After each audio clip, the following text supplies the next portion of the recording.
We love the image of the knight in shining armor, the noble protector, the hero who stands between the innocent and the dark. But if you're a peasant in the 14th century, that knight isn't a superhero. He's a high-maintenance apex predator leashed by his honor code. Today, we're peeling back the plate armor to look at the brutal anthropology of the honorable warrior. From the samurai to the jaguar warriors, we're going to find out why most successful societies eventually decide to feed, clothe, and even honor those that could destroy them. Welcome to another episode of Just-in-Time Worldbuilding with your host, Marie Mullaney.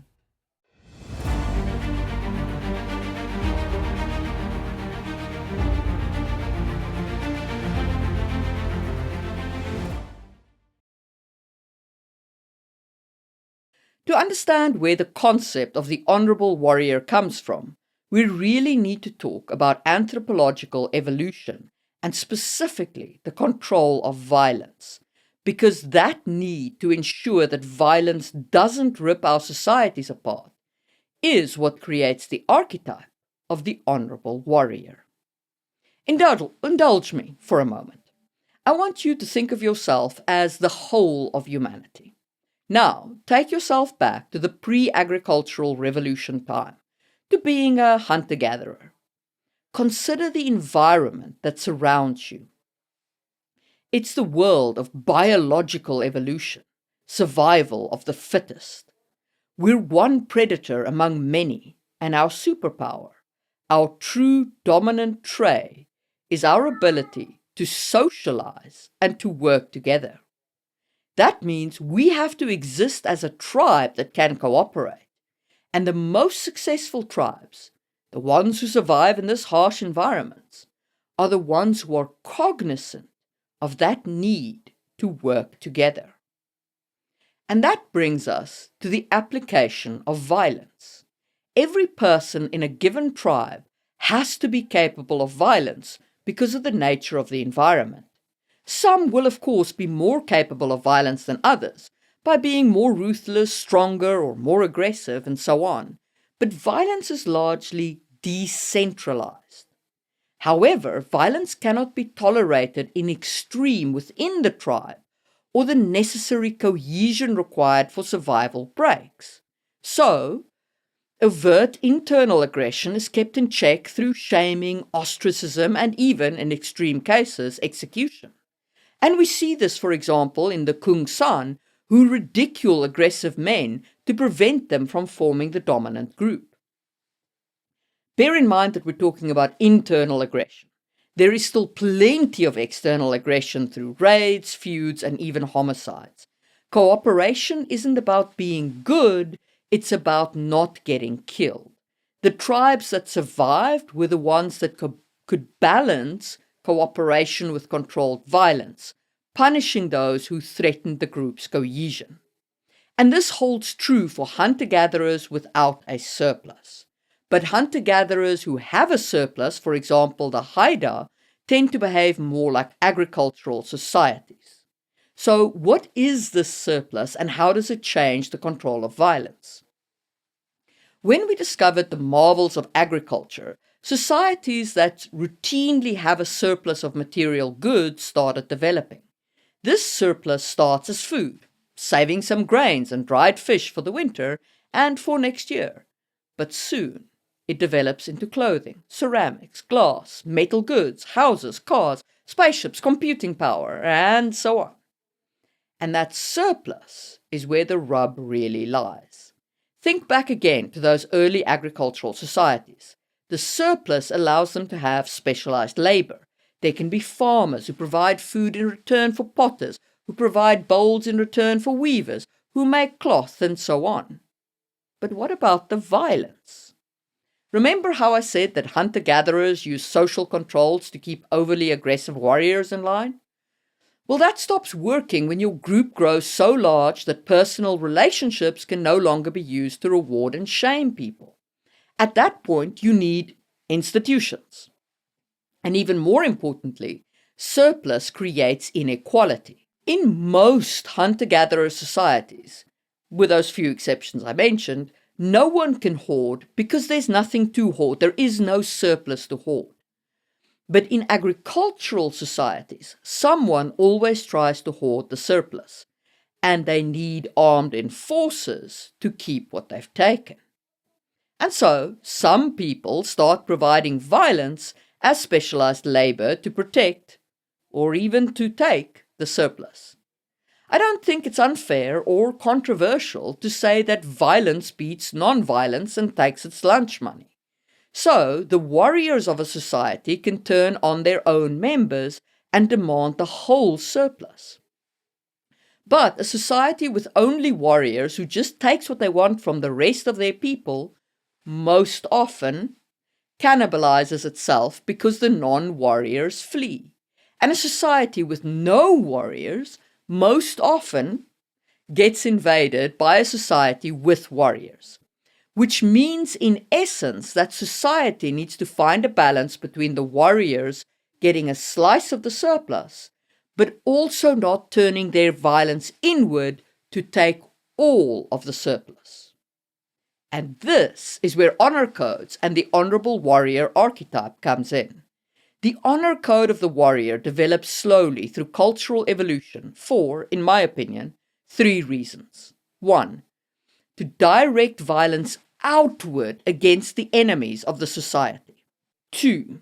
To sell the idea of protection offered by the warriors to the non-violent majority of the society. In other words, it's a form of propaganda. And lastly, to prevent warriors from turning their violence on their own society. In other words, it's a means of controlling the warriors.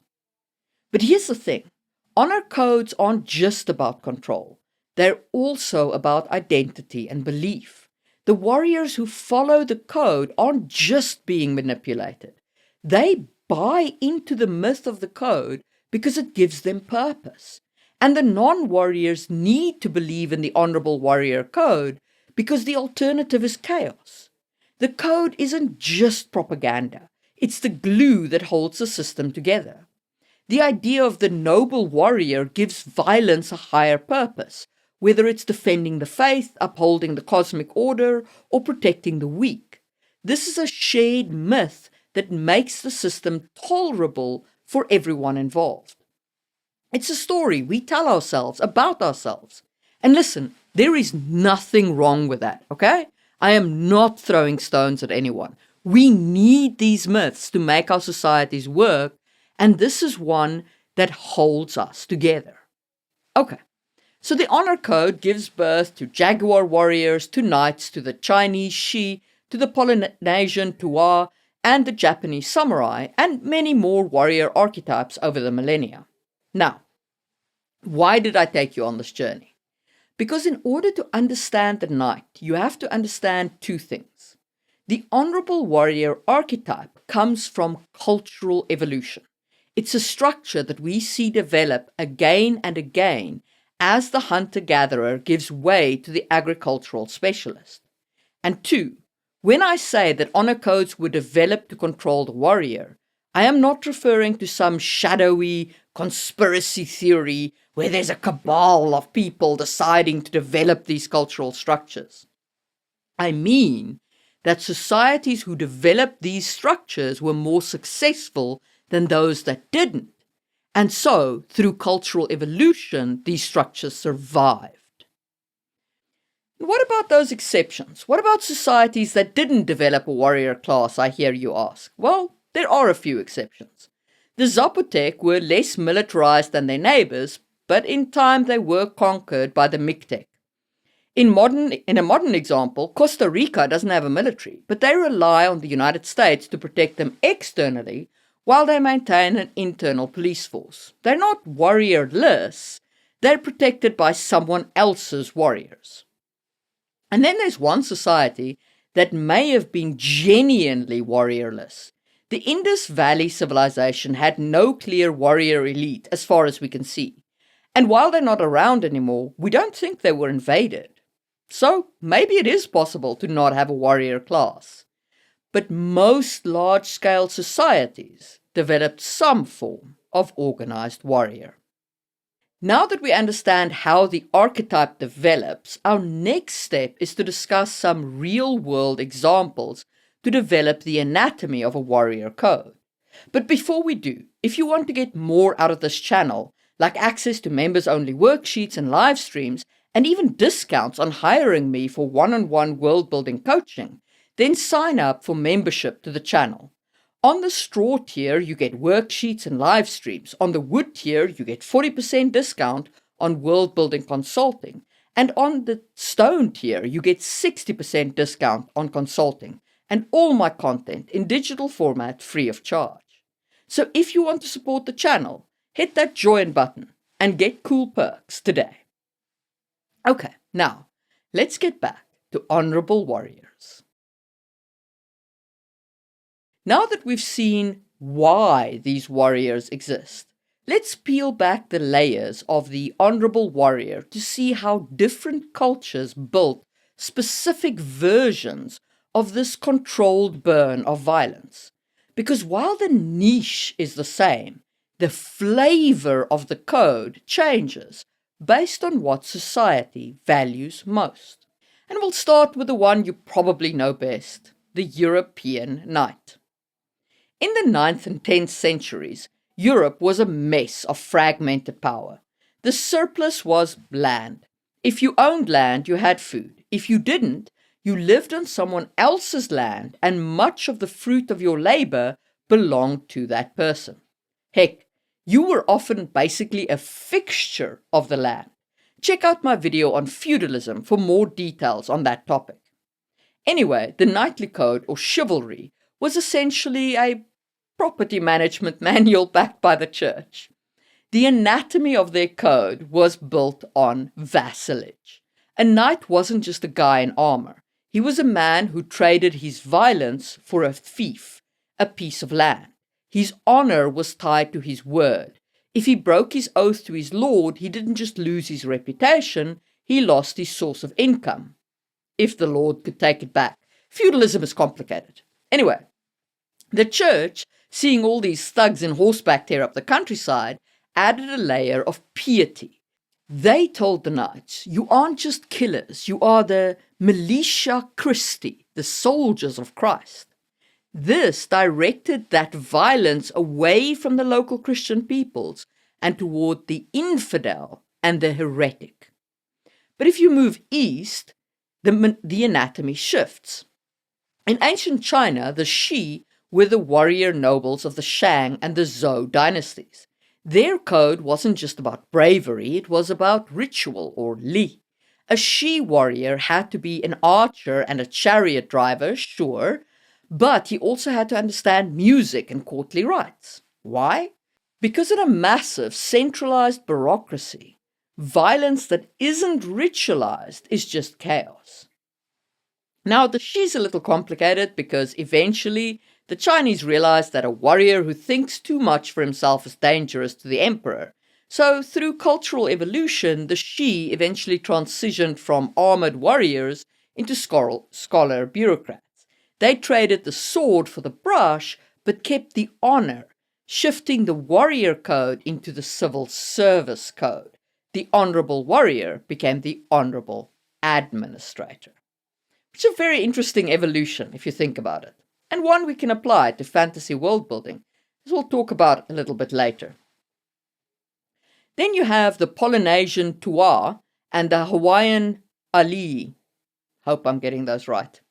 In these island societies, the surplus was often limited, so the code was built on something intangible, mana.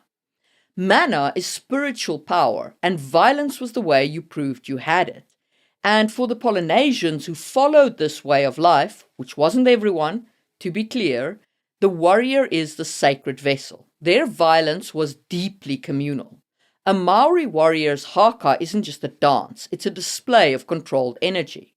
Their honor was tied to the prohibited, tapu. There were lines you didn't cross, because if you did, you didn't just lose your status as a warrior, You lost your soul and endangered your entire tribe's spiritual safety.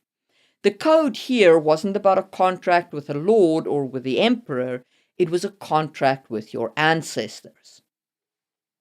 These three examples make it pretty clear how the ideology of the culture blends with the honor codes of the warrior. And in all three cases, we've spoken about directing violence outward. But the honorable warrior doesn't always point the blade at the outsider. This brings us to the dark underbelly of the honorable warrior, their role as social border patrol. Sadly, knights didn't always rescue damsels. If you were a peasant in 14th century France and you decided taxes were too high, the honorable knight wasn't your protector. He was the guy who rode into your village and burnt your barn to remind you of your place in the natural order. The honor code creates an in-group and an out-group. If you're a member of the nobility or of the protected weak that the knight shields, he'll treat you with chivalry. But if you are a norm breaker, a rebel, a heretic, or someone from a different tribe, the code often authorizes extreme violence against you. Think of the Aztec eagle and jaguar warriors. To their own people, they were the pinnacle of virtue. But their honor was literally measured in how many outgroup people they could capture for human sacrifice.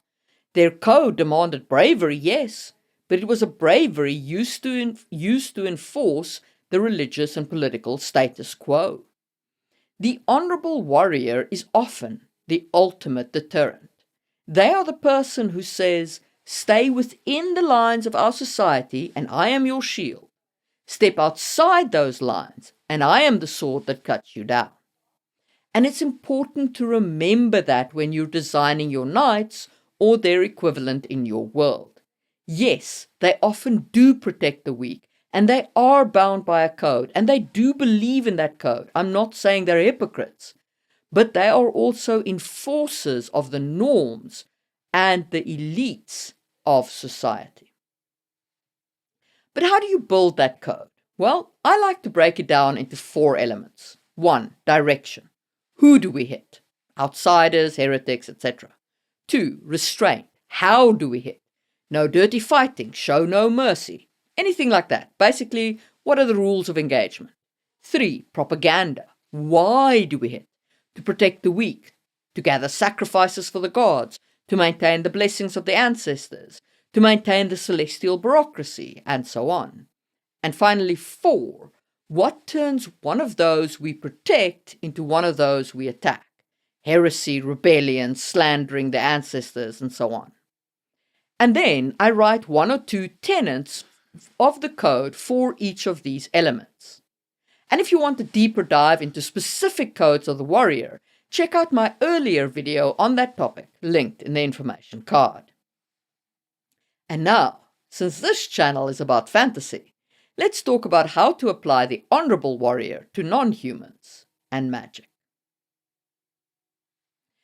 If you followed me this far, you realize that the honorable warrior is a solution to a problem, the specialized monopoly on violence. But in fantasy, we have a second, often more terrifying specialized labor: magic. If violence beats non-violence and takes its lunch money, then magic beats violence and takes the whole lunch room. Think about it. If a knight is a specialized laborer of physical force, a mage is a specialized laborer of reality itself. In a world with magic, the surplus isn't just grain or gold. It's the fundamental power to heal, to destroy, or to manipulate the mind. And just like we saw with hunter-gatherers, a society can't function if someone is using that power to be a predator in the garden without any restraint. This is where the honorable warrior archetype evolves into the honorable mage. When you look at a system like Brian McClellan's powder mages, you see this anthropological pressure in action. The powder mages are essentially knights of the industrial age. They have a specialized ability, snorting gunpowder to gain superhuman speed, strength, and marksman abilities. They are that controlled burn of violence personified. But look at how their society treats them. They aren't just random people with powers. They are organized into a military caste with a strict hierarchy and a sense of duty to the state. Why? Because a powder mage without a code is just a domestic terrorist.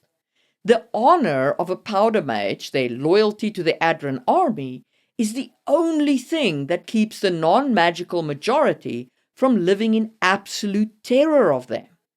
It's the propaganda of "we are your defenders" combined with the control mechanism of "the military structure will execute us if we go rogue." In that world, traditional mages are also controlled. There are the royal cabals of the most powerful mages who are wielded by the monarchs and are controlled by their oaths to said monarchs. And if your magic can make the laws of physics shut up and sit down, you need this. In a high magic setting, the need for an honor code becomes desperate because the scale of violence is so much higher. A knight can kill 10 peasants before he gets tired. A sorcerer can burn a city in a heartbeat. So, binding them through oaths and codes into self-policing entities is a good way to go. After all, knights can go after another knight, so a mage can go after a mage that has broken their oath. Indeed, you could create a whole order of anti-magic enforcers who control rogue mages through specialized equipment and training. But magic isn't our only complication in fantasy, so let's talk about non-humans. When we apply this anthropological lens to orcs, dwarves, or elves, we have to look at their biological strengths. Consider a race like the orcs. If they are naturally stronger and more aggressive than humans, their honorable warrior code won't look like European chivalry. It might look more like the Maori Tao or the Aztec jaguars. Their code could be designed to prevent their natural strength from shattering their own societies. An orcish knight isn't someone who is polite at dinner. He's someone who has mastered his inner berserker so that he doesn't kill his own kin during a dispute. His honor is tied to his self-mastery. Conversely, look at dwarves. If they live in subterranean environments where a single cave-in can kill everyone, their warrior code could be built entirely around holding the structure. A dwarven knight's honor isn't about glory, it's about holding the line. Because if the line breaks, the tunnel falls and everyone dies. Their code is one of absolute rigid collective duty, the ultimate control of violence for the sake of the survival of the tribe. When you're sitting down to write your society and to build your honorable warrior, here's some questions to ask. 1. What is the biggest violence? Is it strength, magic, gunpowder, the abilities of an elf? 2. How are those that wield that violence controlled? What is the essence of their honor code? And 3. What story are they telling the non-violent? We are holy, we are just, or we're the only things keeping the dragon away. The knight is a mask. Underneath that mask is the apex predator that we, as society, have decided to feed, clothe, and honor, both so that it doesn't eat us, and so that it protects us from other apex warriors. It is a mutual agreement. And that is the true magic of the honorable warriors. It is what captures the imagination. It is an anthropological trick that many successful societies have mastered, of turning a threat into a pillar of the community. And now, while the names of the absolute legends who support this channel scroll by, let's turn this whole conversation around. Everything we've discussed so far assumes a divide. The specialized, violent class on the one side and the sedentary, non-violent population on the other. But history, and some great fantasy, gives us an alternative, the warrior-citizen model. In this system, the honorable warrior isn't a specialized laborer you hire or tolerate. Being a warrior is the entry fee for humanity. In civilizations like Republican Rome or classical Sparta, if you didn't fight, you didn't count. You weren't a protected, non-violent member of society. You were just nothing. You were a non-person, a metic, or a slave. In Sparta, the honor code wasn't propaganda sold to the weak, it was the social glue of the elite. The homomoi, the peers, followed a code of absolute equality and martial excellence. But that code didn't apply to the helots, the enslaved population they brutalized every year just to keep them in line. This flips our honorable warrior model on its head. In this model, the warriors aren't protecting society. The warriors are the society. Everyone else is just the infrastructure. So this is an illustration of how you can make a society where warriors extract everything. And that can work if you have enough warriors who are bound together in a code. If you're world building, that's a potent tool. Imagine a dwarven hold where you only get a vote if you've served 10 years on the Dark Frontier. Or a Starship Trooper-style sci-fi setting where service earns citizenship. I read a children's fantasy once about the Legionnaires of Muros, where they essentially were such a warrior culture. In these worlds, the honor code is a way of creating the ultra in-group. It makes the warriors into a sacred brotherhood, which makes them even more effective at suppressing the nothings who do everything else in society. It is a much darker and more exclusionary version of the warrior archetype, but it's one that has shaped our world just as much as the lone knight in shining armor. Anyway, food for thought while you're looking at the names that scroll past, because these people are the ones making the specialized labor of world-building education that keeps happening on this channel. If you've enjoyed this deep dive into the Honorable Warrior and Knights and so on, make sure you hit all the buttons, the subscribe and the hype and the thumbs up and so on. If you made it all the way here, leave me a sword in the comments. If you want more content from me, check out my video on creating a Royal Guard, and I will see you soon for another one.